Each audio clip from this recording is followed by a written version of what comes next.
Bonjour tout le monde. Je voudrais vous parler du transfert dans la cure analytique. À savoir que lorsqu'on fait une psychanalyse, il se passe un phénomène qu'on appelle le transfert.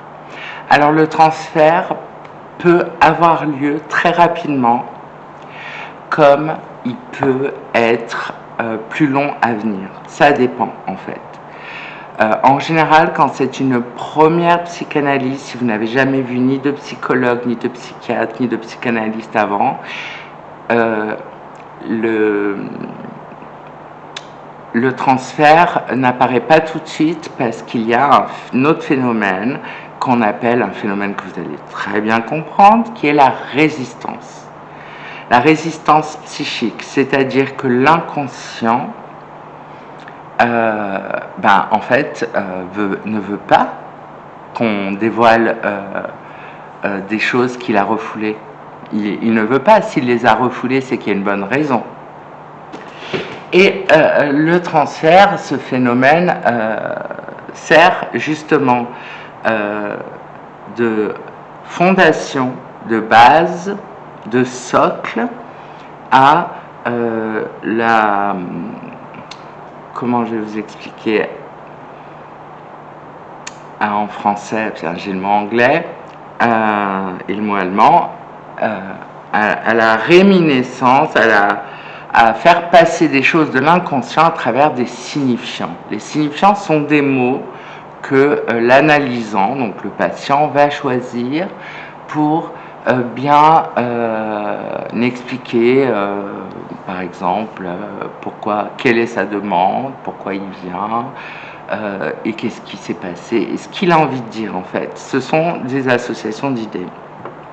Et ce phénomène de transfert n'est pas n'importe quel phénomène. En fait, ce qui va se passer, c'est que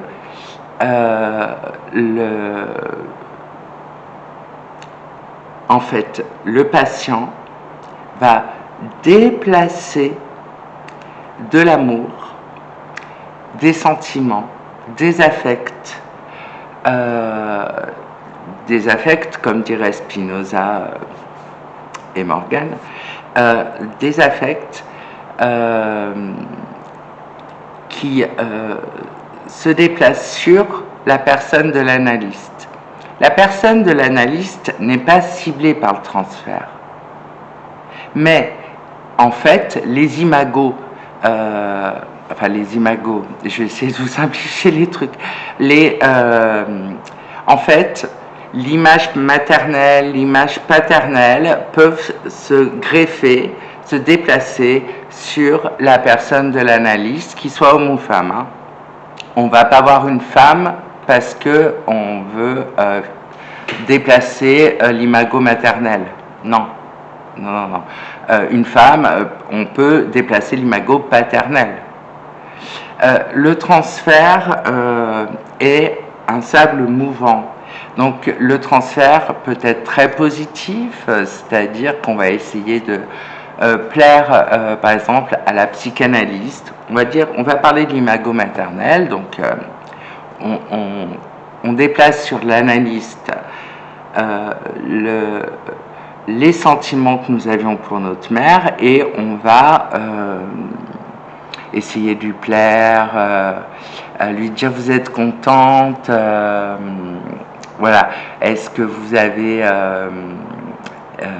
moi j'ai aimé la dernière séance et vous voyez, il y a des gens qui demandent bien sûr toutes les demandes de l'analysant, le psychanalyste doit s'y soustraire, c'est-à-dire s'y dérober. Hein, il ne doit pas rentrer dans le contre-transfert. Le contre-transfert, justement, il vient de la part du psychanalyste et c'est quand le psychanalyste, justement, garde, se ferme, reste en veille et ne répond pas.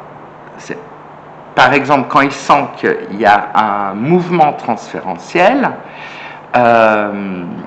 quand vous dites, par exemple, à votre psychanalyste femme, vous dites « Ah, j'aime bien votre parfum », la psychanalyste, normalement, doit s'y soustraire parce qu'elle sent qu'il y a un mouvement transférentiel et va vous dire bah, rien du tout.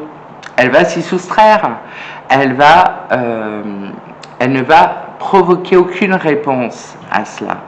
Si elle provoquait une réponse, ça voudrait dire qu'elle laisse passer de son contre-transfert parce qu'il a lieu, ce qu'elle ressent, le fait que ça la flatte, qu'on lui dise ça.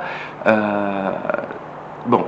Et ça, elle doit le garder pour elle. Et la seule personne à qui elle peut le partager, c'est avec son superviseur. C'est-à-dire un autre psychanalyste chez qui elle va pour contrôler en fait la façon dont elle gère ses patients. Le transfert peut être négatif. Alors, ça peut être toujours le transfert de l'imago maternel. On peut avoir des rancœurs qui datent de la période oedipienne, c'est-à-dire de la petite enfance, et des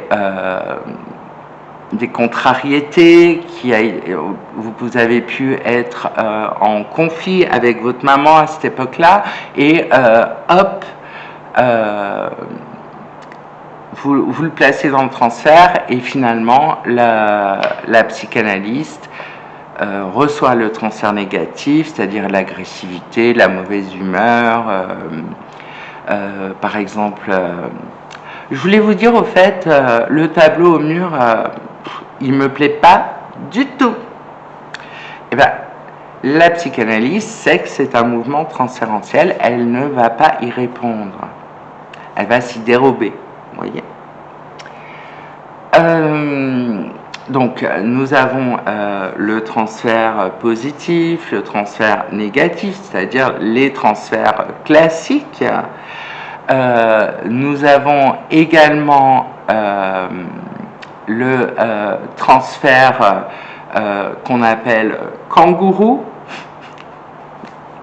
Il faut savoir que le transfert, c'est symbolique, c'est un déplacement symbolique. Ce n'est pas réel. Vous ne prenez pas la psy pour votre mère. Quand vous sortez de là, vous savez que vous avez été faire une séance chez la psy. Vous comprenez? Bon, c'est symbolique. C'est pas des hallucinations. Vous n'avez pas l'impression de voir votre mère. Bon. Ou votre père, ou votre... voilà. Le transfert kangourou, qu'on appelle un peu comme ça, c'est du jargon un peu... voilà. Le transfert kangourou, c'est en fait quand vous, par exemple, votre psychanalyste vous dit « je pars en vacances », bon, je ne serai pas là 2 semaines, 1 mois, je ne sais pas, ça peut être même 1 semaine, et ben, le fait d'avoir des séances qui vont sauter, l'analysant, c'est-à-dire le patient, va mal réagir. Soit en l'exprimant directement vers le psychanalyste, soit en le gardant pour lui. Mais il peut mal réagir, ça peut être l'agressivité, ça peut être de la tristesse, ça peut être une déprime qui lui tombe dessus d'un coup parce qu'il n'y a pas eu de séance. Et ça se voit très souvent, c'est-à-dire quand une séance a sauté, je vous laisse quelques heures, quelques jours pour avoir ce petit coup de mou. Voilà. Ensuite, vous avez un autre transfert, je ne vais pas tous vous les faire parce que vous avez le transfert osmotique. Alors, osmotique, oh là là, mais c'est quoi ce mot qu'elle utilise? Ben, ça vient du mot osmose. Vous savez ce que c'est l'osmose?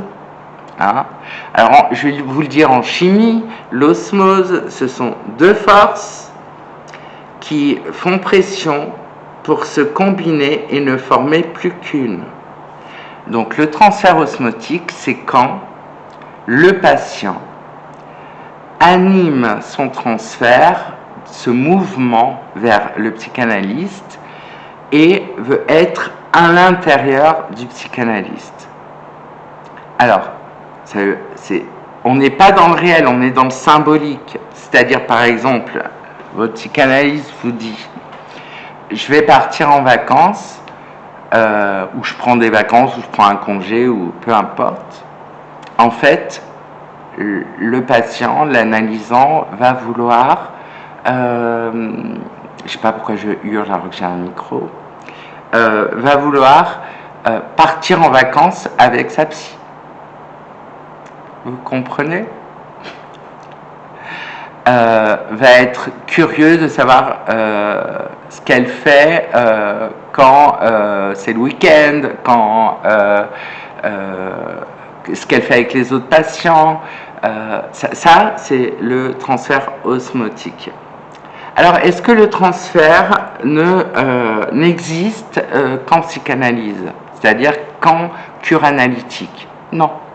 Vous pouvez l'avoir avec un psychologue, un psychiatre, évidemment, mais vous pouvez l'avoir avec votre infirmière. Par exemple, vous passez 3 semaines à l'hôpital et que vous soyez une femme hétérosexuelle avec une infirmière femme hétérosexuelle, le transfert, il ne s'agit pas de véritable amour, hein.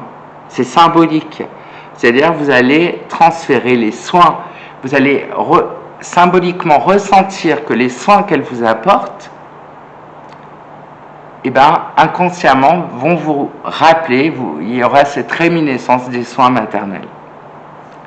Le médecin, l'infirmière, et dans plein de situations de la vie courante, avec des amis, par exemple, vous allez à une soirée chez des amis, vous rencontrez une nouvelle personne, et il est possible que vous disiez, que vous disiez, je ne l'aime pas, il m'est antipathique. Vous ne savez pas pourquoi, mais il y a quelque chose de l'ordre du transfert.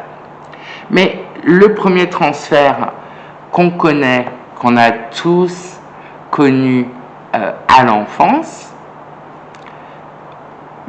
c'est la première maîtresse ou le premier maître, ce substitut maternel. Là, j'espère que du coup, vous comprenez ce qu'est le transfert, parce que ce dernier exemple illustre parfaitement je sais pas ce que je fais, je viens de me voir dans le retour, la débile.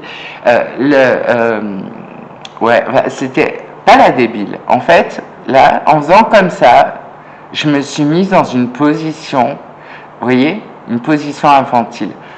Alors, c'est très important, cet acte manqué que je viens de faire, hein, parce qu'il met bien en avant que lorsqu'on fait un transfert, on régresse. Il y a une régression symbolique à un état antécédent, et c'est par le transfert qu'on va pouvoir avoir accès, on va avoir accès à des choses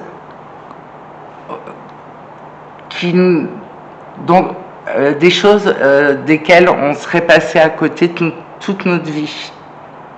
Le transfert permet de faire bouger toute cette merde, excusez-moi du terme, mais toute cette merde qu'on a refoulée, et d'en faire sortir goutte par goutte, hein, petit à petit, ce qui est nécessaire au moment T, à l'instant T, je sais pas comment dire, de l'analyse.